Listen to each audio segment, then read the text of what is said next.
Šiandien 7 Kauno dienose. Jeigu ant kiaulės uždėsiu lūpų dažus, tai jinai vis tiek bus kiaulė. Be 5 minučių prezidentas Obama būtų dirbęs lietuvių advokatų kontoroje Čikagoje. Čiurlionis yra toks menininkas, su kuriuo gali išeiti ir išeiti ilgam.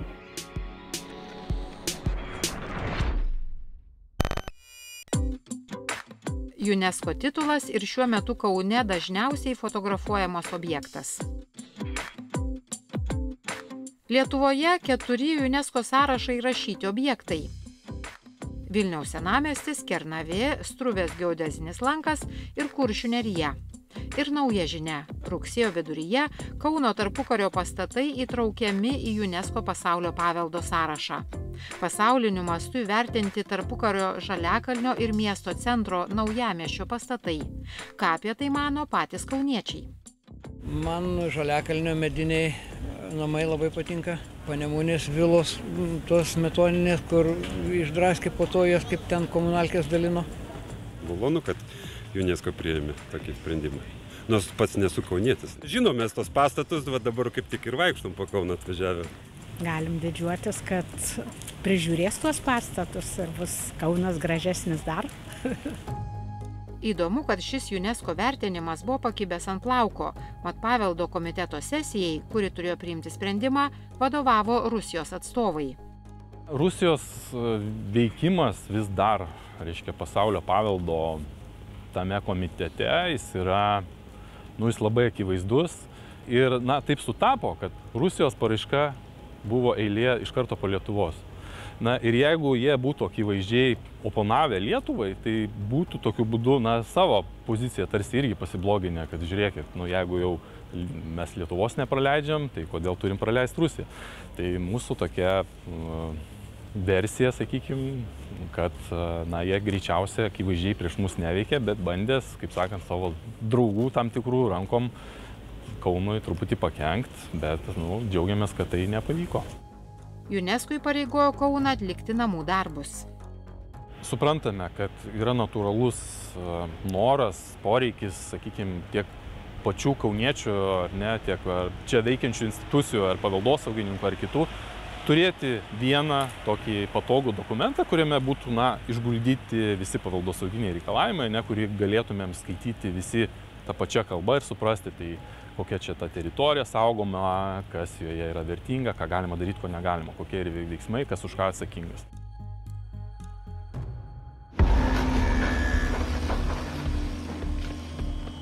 Prieš suteikiant titulą Kaune nugriauta ne viena tarpukario vila. Šiuo metu matote vaizdus lyg įkalčius. Esame netoli Kauno sporto halės, Perkūno 11. Prie Art Deko vilos, kur gyveno Lietuvos kariuomenės savanoris, žurnalistas, steigiamojo Seimo narys, vėliau žuvęs tremtyje Petras Ruseckas. Prieš 3 metus šią vilą įsigiję naujieji šeimininkai sumanė ją nugriauti. Norėta tyliai, bet pasipiktinę kauniečiai puolė gelbėti paveldą.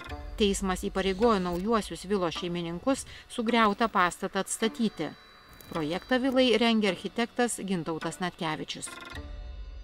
Čia yra dar daug labai autentiškos medžiagos, kurią būtų galima išsaugoti ir ją reikėtų išsaugoti. Nes tai, kas čia dabar yra nusikaltimas padarytas ir jisai toliau vyksta. Gaila, kad į šitą nusikaltimą noriai įsitraukia kai kurie mano kolegos ir sudaro teisinius pagrindus legalizuoti šitą nugriovimą.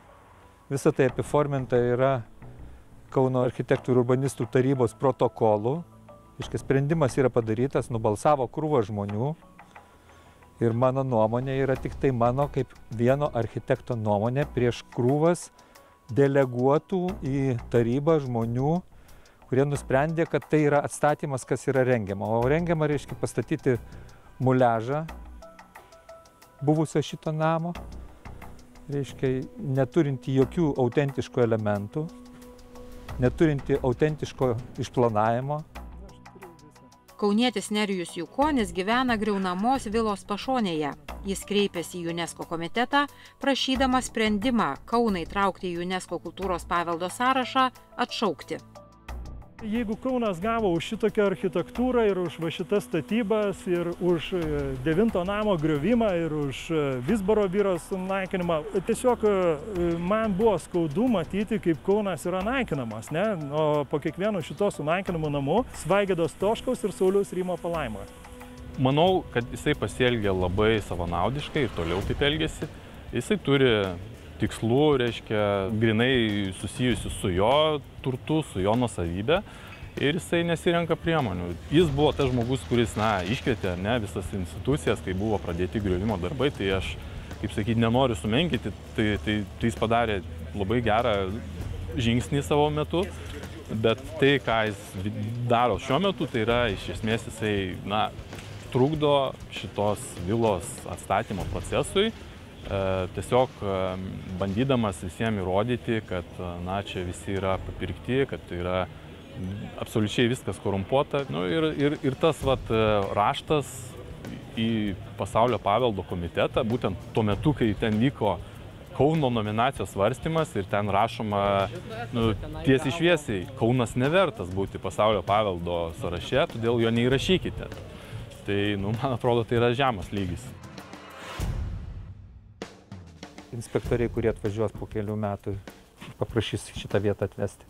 Ir jiems reikės paaiškinti, kodėl tas, aišku, bus čia tarybos protokolo, bus dar kažkas tai, bet kai kurie dalykai matosi labai aiškiai. Kai tu ateini prie tokio namo, tu čia gali prirašyti kiek nori protokolų, aišku, kas yra su juo padaryta, kad čia nusikaltimas ir kad toliau jisai vyksta. Kauno paveldosaugininkai neslepia, kad naujai atstatyta garsioji vila bus panaši tik teoriškai. Medžiagos atstatant bus pasirenkamos laisvai. Architektai nuogąstauja, kad nepavyks išsaugoti ir vertingų detalių – durų, langų.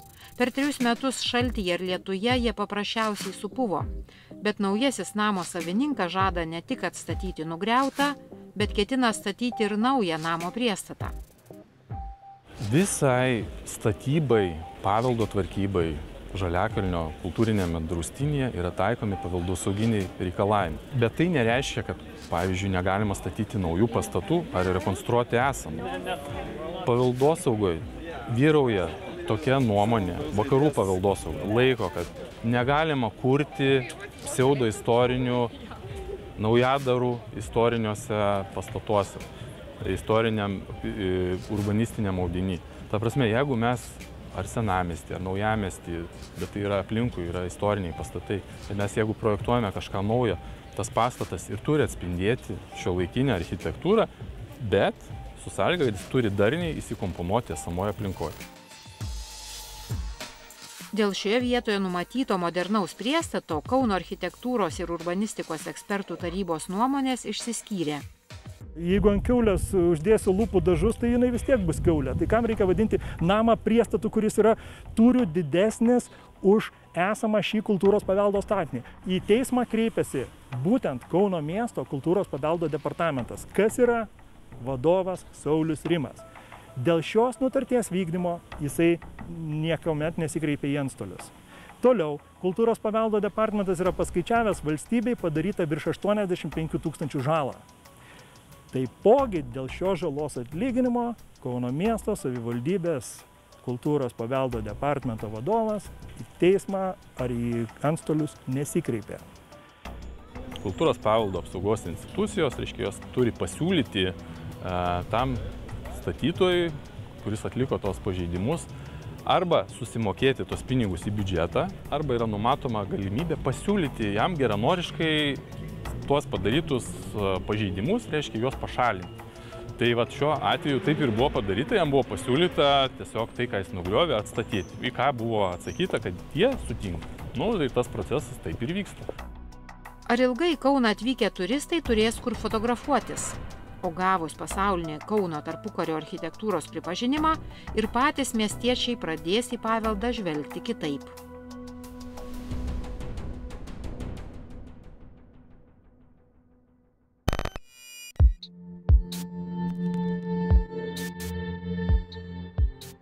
7 Kauno dienų pokalbyje Justinas Jarusevičius, vienas pirmųjų lietuvių baigęs teisės studijas Harvarde, Jungtinėse valstijose. Tema – studijos užsienyje ir nemokama teisinė pagalba Lietuvoje. Esat vienas iš pirmųjų lietuvių Harvarde gavęs teisės magistro laipsnį. Ten mokėsi ir Barackas Obama. Tai iš tiesų, aš esu antrasis lietuvis, baigęs Harvardo teisės mokykloje teisės magistrantūros studijas. Tai vat tie minties lyderiai, galiūnai, kuriais seka visa industrija, praktika, jie dirba Harvardo teisės mokykloje. Ir tada galimybė skaityti ne jų knygas, bet mokytis gyvai iš jų, ar ne, susitikti seminaruose, diskutuoti, kalbėtis. Harvardo universitetas, jis turi tą didžiausią neliečiamo kapitalo fondą. Lietuvoje yra žengiami pirmieji žingsniai, kopijuojant šitą tradiciją. Tai Vilniaus universitetas jau turi fondą keletos milijonų eurų. Vilniaus jėzuitų gimnazija turi kelių šimtų tūkstančių eurų tą neliečiamo kapitalo fondą. Ten mokėsi Barackas Obama. Buvau bendrabuty, kur jie susipažino su savo žmona. Yra įdomus dalykas. Čikagoje yra Čikagos lietuvis, ponas Domanskis, jisai yra įkūręs advokatų kontorą ir jis yra aktyvus demokratų erdvėje ryšiuose. Obama taip pat yra kilęs iš Ilinojaus valstijos ir ponas Domanskis kaip advokatas, reiškiasi, sužino, kad yra toks teisės studijas baigęs jaunas profesionalas Barackas Obama. Ir ponas Domanskis jį kviečia dirbti pas save į advokatų kontorą. Nu ir sako, dėja, bet jis nesutiko ir pas mus dirbti neatėjo. Tai be 5 minučių prezidentas Obama būtų dirbęs lietuvių advokatų kontoroje Čikagoje.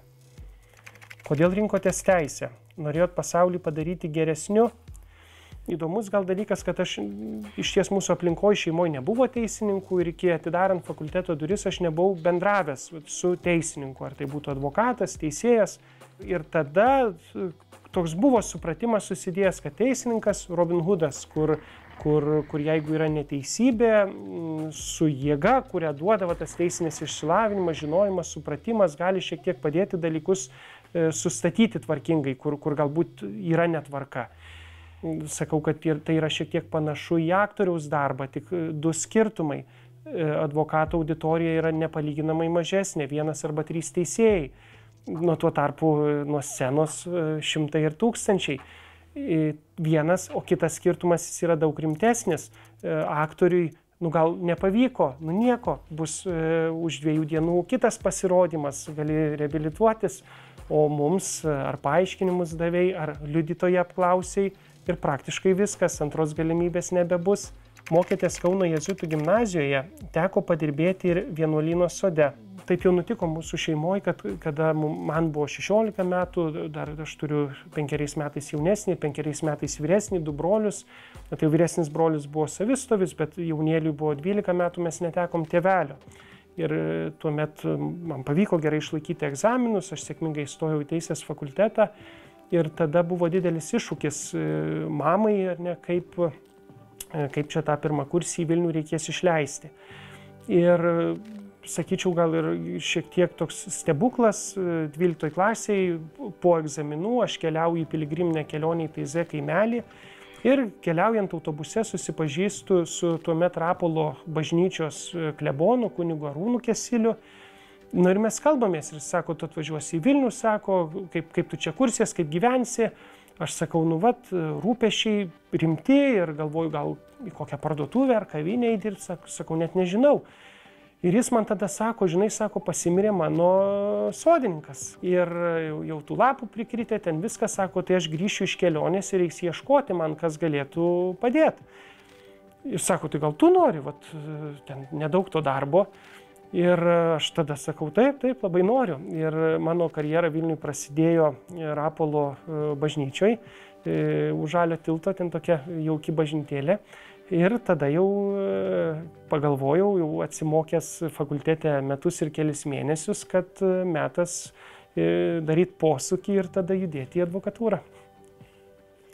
Kaip vertinate šiandieninę Lietuvos teisinę sistemą, nesibaigiančios korupcinės bylos, didžiausias kyšis Lietuvos istorijoje, užkonservuotas Kauno savivaldybės administracijos stiklainiuose. Teisėsaugos sistema yra pakankamai stipri, kad tokius dalykus identifikuoti ir užkardyti. Tai čia yra labai teigiamas dalykas. Tuo pačiu neigiamas dalykas yra, kad visuomenė yra linkusi generalizuoti, kur aš matau didelę problemą ir kad teisėsauga pradeda tyrimus labai skambiai, kurių nemaža dalis pasibaigia niekuo.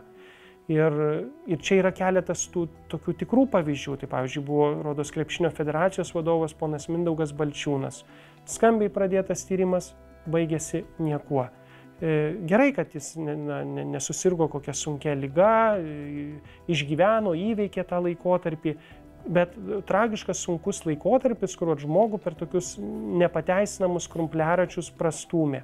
Tai čia atrodo, kad teisėsaugos institucijos jos siekia pigaus populiarumo, kur yra lengva padaryti spaudos konferenciją, ir ten pasakyti, ką ir kuo tu įtari. Bet bent kiek teisės fakultete suole buvęs žmogus supranta, kad ikiteisminio tyrimo pradėjimas yra pati pradžia. Ir skaidriai, tvarkingai veikianti teisėsauga, jinai tyria, ji nekaltina. Tai jeigu kyla įtarimų, kad vienas ar kitas žmogus neprimtinai elgėsi, viskas tvarkoj, bet galutinį žodį sako juk teismas. Ar pavyko surinkti įrodymus rodančius kaltę? Ar mūsų žmonės teisiškai išprusę? Pavyzdžiui, JAV niekas nevyksta be advokato įsikišimo. Tikrai dar turime pajudėti pirmyn, kad geriau suprastume tas savo teisės. Tuo pačiu yra ir daug gerų iniciatyvų, kur, pavyzdžiui, vartotojų teisių apsaugos tarnyba, kur vartotojus tikrai iškilus kažkokiem abejonėm dėl prekių, paslaugų kokybės, apgina.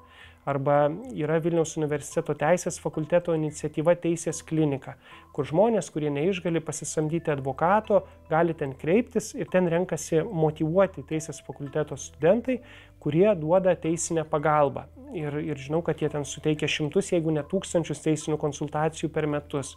Tai yra jau tų įrankių, kurie padeda žmonėms geriau susiorientuoti savo teisėse ir tada žinoti, ar vienas kitas elgesys priimtinas, ar kaip tik gali kažkokių alternatyvų paprašyti.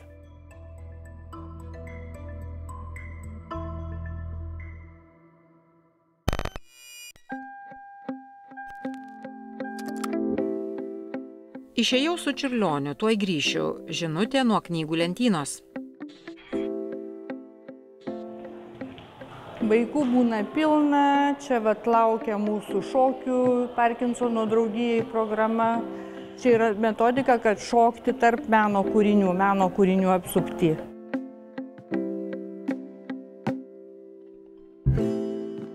Esame Nacionalinėme Čiurlionio dailės muziejuje. Su dailėtyrininkė Daina Kamarauskiene, muziejaus vadove, pabandykime surasti Čiurlionio paveikslą, kuris inspiravo sukurti knygą vaikams. Taip, dabar tiesiog žiūriu, yra šitas paveikslas knygutėj, bet einam ieškom gal to pagrindinio.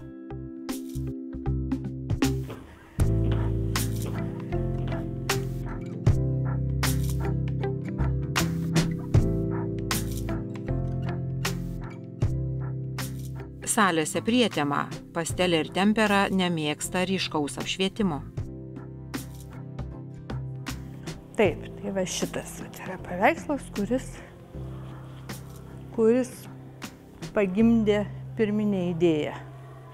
Čia.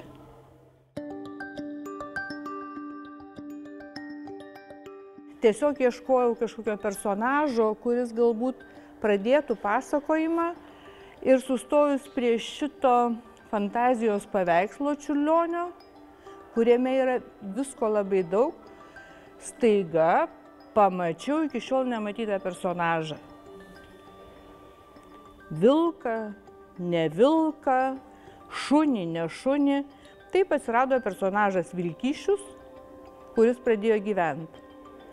Tik parašius knygą, dar kartą atidžiai pasižiūrėjus ir siūlau visiems pasižiūrėti iš arti, čia matai ne vilką, čia yra karalius su ilgu apsiaustu keliaujantis per pasaulį. Čia yra begalė gyvūnų, paukščių, drakonų, šunų, ne šunų. Taip atsirado Vilkyšiaus draugai.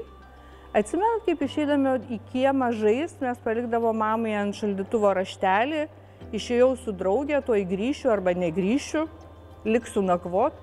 Tai tas prisiminimas pažadino knygos pavadinimą, išėjau su Čiurlioniu, nes Čiurlionis yra toksai menininkas, su kuriuo gali išeiti ir išeiti ilgam.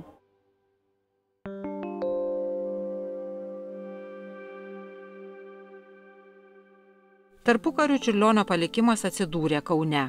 Įdomu, kad pats Čiurlionis Kaune nesilankydavo, atvyko tik į savo parodą. Parodos atidarimas jį, švelniai tariant, užkniso, nemėgo jisai tokių oficialių dalykų ir jie su Sofija susikibę rankom movė iš parodos atidarimo į Aleksoto kalną ir žiūrėjo į Kauną iš viršaus. Tiek Čiurlionio buvimo Kaune.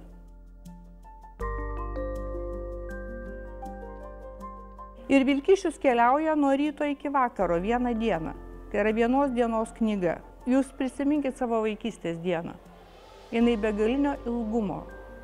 Iki tol, kol eini miegoti, tai tu ganai boružės, tu renki pagaliukus, akmenis, tu daliniesi su draugu žemuogę pirmą, ne visai prinokusią.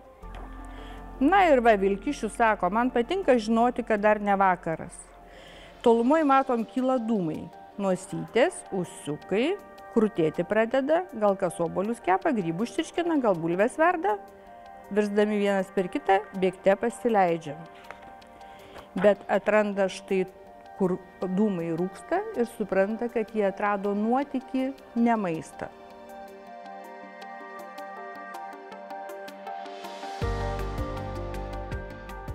Bet iš tikrųjų tai nereikia labai daug žinių, kad Čiurlionį suprastum. Reikia nert. Nert gilyn. Ir pavyzdžiui, aš tikrai turėjau tokį dabar visiškai netikėtą malonumą, kadangi mes dirbam su vairiom žmonių grupėm, žmonių turinčias tam tikras negalias ir ruošiam audio gidą neregiam. Ir jūs įsivaizduokit, kaip neregiam parodyti, pavyzdžiui, tokį paveikslą. Koreguojant šitą audio gido tekstą, pradėjau matyti tiek naujų dalykų Čiurlionio kūryboje, tiek detalių, kuriuo aš anksčiau nežiūrėdavau. Čiurlionio interesų ratas buvo, galima sakyti, begalinis, nuo kosmoso, retųjų mineralų iki poezijos, šiuolaikinio šokio, fotografijos ar kino. Nedaug yra išlikę, bet mes žinom, kad Čiurlionis turėjo Kodako fotoaparatą, kad pats ryškino nuotraukas ir turėjo Druskininkuose, tėvų namuose įsirengęs Rūsy fotolaboratoriją. Ir pats, reiškia, ryškino tas nuotraukas. Mes turim išlikusi vieną albumėlį, kur jisai fotografavo vaizdus, būdamas Kryme, Anapoj, kur keliavo su mecenatų šeima, tiesiog jį pakvietė atostogauti.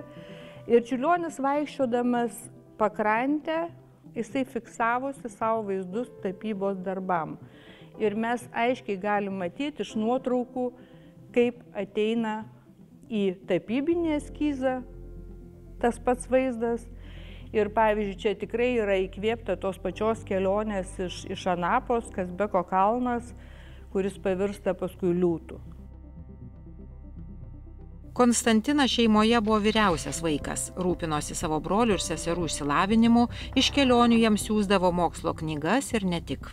Jisai atsiuntęs buvo fektavimosi įrangą į Druskininkus ir pats grįžęs vasarą apmokė fektuoti savo vyresniuosius brolius. Tai tas yra universalumas žmogaus, kuris tikrai nėrė į meną labai giliai, labai daug, bet dar jam likdavo laiko pasidomėti ir kūnu, ir fiziniais pratimais, ir sveikata. Čiurlionis keliauja po pasaulį, jo darbai pabuvojo Azijoje, Amerikoje ar Kanadoje. Aš jums galiu pasakyti, kiek aš buvau pati liudininkė atvažiuojančių čia pasaulio kuratorių. Vieni atvažiuoja žinodami Čiurlionį. Tai yra tas patvirtinimas, kad taip, tai yra stipru. Kiek atvažiuoja žmonių, kurie pirmą kartą susiduria pasaulio ekspertų, tai jiem būna dažniausiai toks pasakymas, kokia gėda, kad aš iki šiol jo nežinojau. Kitų metų pradžioje ruošiamasi Čiurlionį pristatyti Olandijoje, o vasarą Prancūzijoje.